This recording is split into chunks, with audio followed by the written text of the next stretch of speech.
Kaibigan, no, kaibigan natin na Linyo. Mayroon lang po siyang ibibigay po na babala ngayon sa lahat po ng makapanood. Ito po ngayon ang mga lugar na dapat po mag-ingat o maghanda. Pangalanan po daw niya para hindi kayo magpapanik kung sakali man na yanigin po kayo ng lindol. Kasi kahapon, kagabi, ay mayroon pong lindol naman po ang tumama po.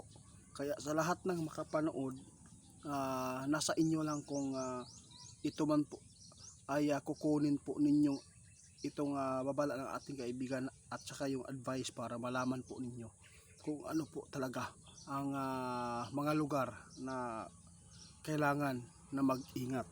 Kasi mayroon pong impormasyon si kaibigan kaninang madaling araw na mayroon na naman pong lugar na ito ay punteriya ng lindol. Kaibigan, good morning.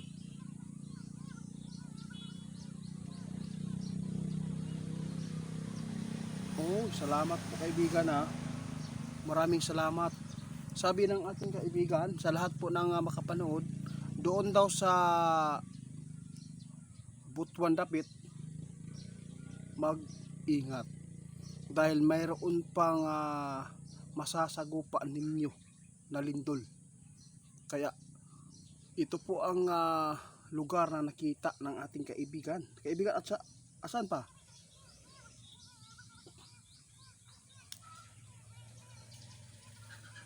Sige, sige. Ito pala ang delikado na lugar din. Oh, Diyos ko po guys. Tandaan po ninyo yung mga sinabi ng ating kaibigan, no? Butuan, pangalanan na. Malay-balay. Malapit po doon sa mga lugar na malapit po doon sa lugar ng mga binabanggit namin. Mag-ingat. Huwag magpabaya. Hindi to pananakot ha. Kasi ang mga sign guys, delikado. Natatakot si kaibigan natin kasi grabe na po ang banta ng lindol po dito sa Pilipinas dahil po grabe po ang mga niyanig na mga lugar. Kaya ito po ang tandaan ninyo, mga sign po ito na mayroon talagang pinakamalakas na lindol ngayong taong ito.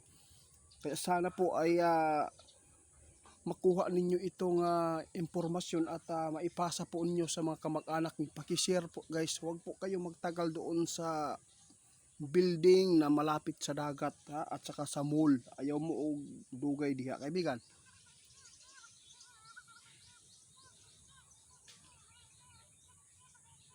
Grabe naman po yan kaibigan. Naku guys. Pati yung Cotabato ha. Wala pa ring magandang impormasyon dyan na maibigay si kaibigan dahil po sa kanilang nakikita na grabe na po ang fault line, na ang dami na talagang nadadaanan ng fault line na to. Kaya mag-ingat po tayong lahat dahil si kaibigan, hindi po ako ang nagpapaabot kundi ang ating kaibigan na elemento. Kung ikumpara po ninyo sa tao, no, mas makapangyarihan talaga ang kaibigan natin kaysa tao na magbigay ng hula. Tingnan po ninyo ang mga hula. Grabe po ang nangyayari ngayon. Kaya yung sinabi po niya na mayroon pong mamamatay doon sa dagat o madisgrasya sakay po ng ferryboat ba yun o barko. Hanggang ngayon hindi pa daw nakita. 16 katao ang missing.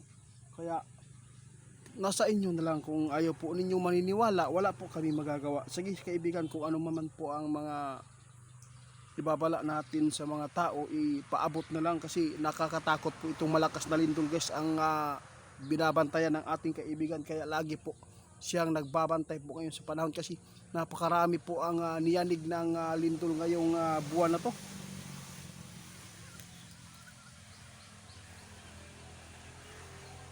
Tama ka. Hindi naman talaga. Oo, tama si kaibigan. Hindi naman dapat talaga na matakot tayo dahil po na ka-encounter naman taani lagi kining lindol. Basta ang importante, makapagbigay tayo ng babala na dapat hindi nyo gawin. Excuse me. Dahil po, nakakatakot po ito kapag maabutan kayo dyan sa mga matataas na mga building. Kung yayanigin tayo ng mahigit 7, sigurado guys, magpapanik talaga kayo.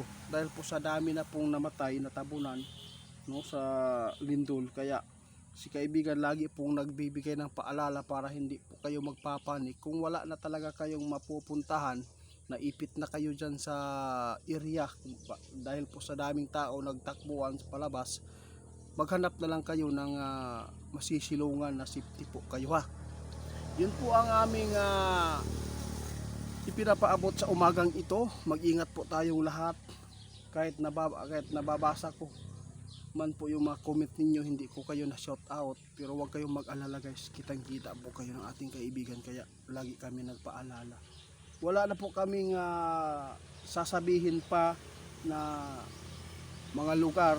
Kailangan talaga ang Pilipinas kasi banta tayo ng malakas na lindol, no? At saka hindi lang po dito sa atin, pati doon sa ibang bansa mayroon pang mangyayaring malakas na lindol po doon sa ibang bansa. Ano yan guys, hintayin po ninyo, no? Magkakaroon talaga ng mas malakas din po na lindol dyan sa ibang bansa at mayroon talagang mga bahay na babagsak